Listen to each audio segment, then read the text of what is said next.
So here's a question for you. Does the language you speak secretly shape your reality? I mean, does its grammar literally build the lens through which you see the world?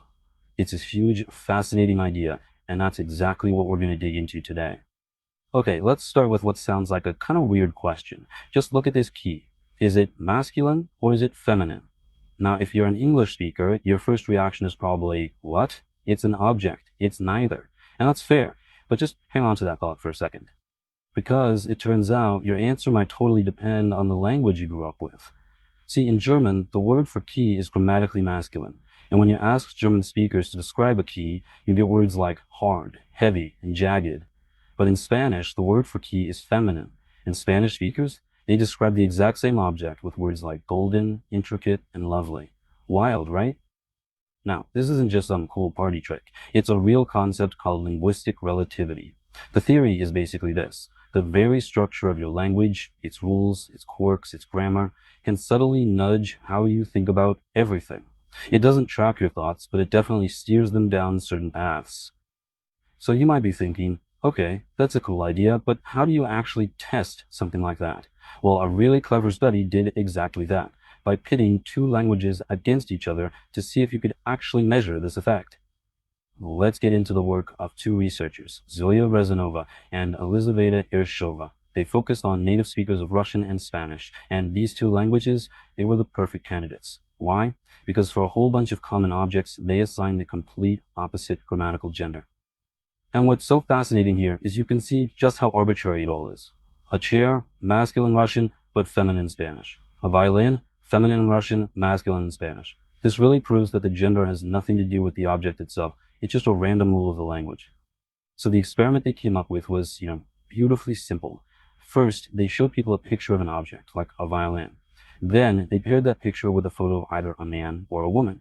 And finally, they just asked them to rate how similar the two images seemed.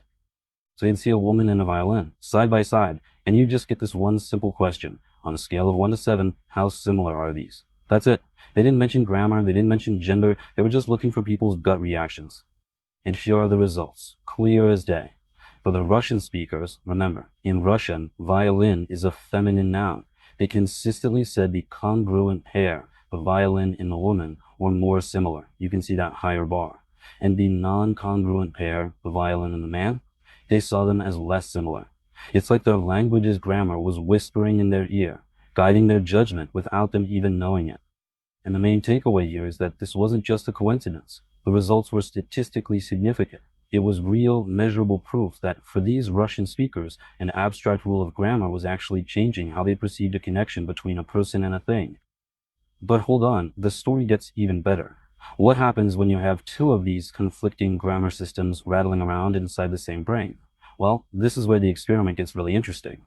The researchers brought in a new group, Russian-Spanish bilinguals. Just think about that for a second. For these folks, a chair is masculine in one language and feminine in the other at the same time. So how on earth does your brain deal with that contradiction? Well, look at this. The effect completely disappeared.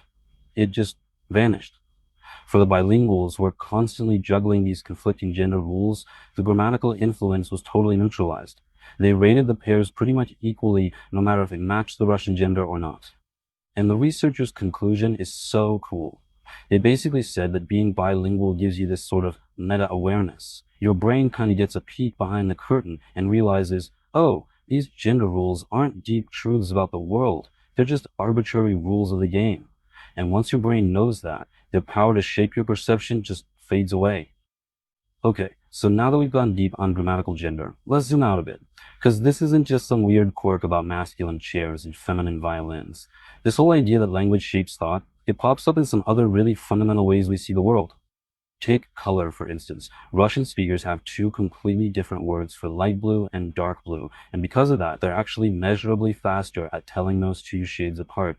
Or think about time. In English, we talk about a long time, like it's a road stretching out, but Greek speakers might talk about a big amount of time, like it's a container being filled. And believe it or not, these little metaphors actually change how people estimate time in experiments. So all of this seems pretty compelling. But it's only fair to ask the critical question, right? Is language the only thing going on here? Or could other things about our culture be shaping our minds in these same ways? And honestly, this is a huge part of the scientific debate. Some researchers make a really good point. Maybe other big forces like formal schooling or even just the act of learning to read left to right are what really train our brains to think of time as a line. Maybe it's not just about the specific words we use. It's a complicated picture for sure. Okay, so we've seen how these subtle, unconscious bits of language can shape how we see things. But what happens when that shaping is no longer an accident?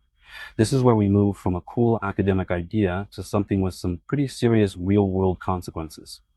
So just think back. We saw how a simple, unconscious habit of grammar can make someone see the world a little differently without them even noticing.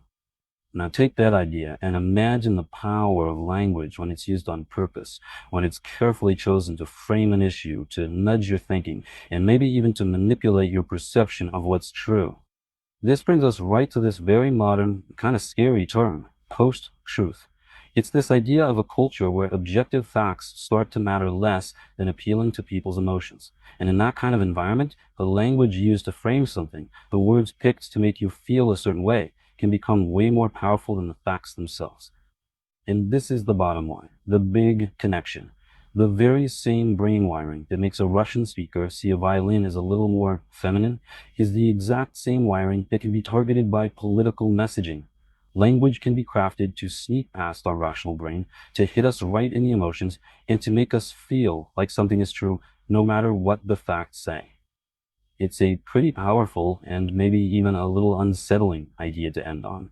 The language we use isn't just a simple tool for describing the world. In a way, it helps build our experience of it. And that leaves us with one last question to think about. If the language you speak is helping to construct your reality, what other realities might you be missing out on?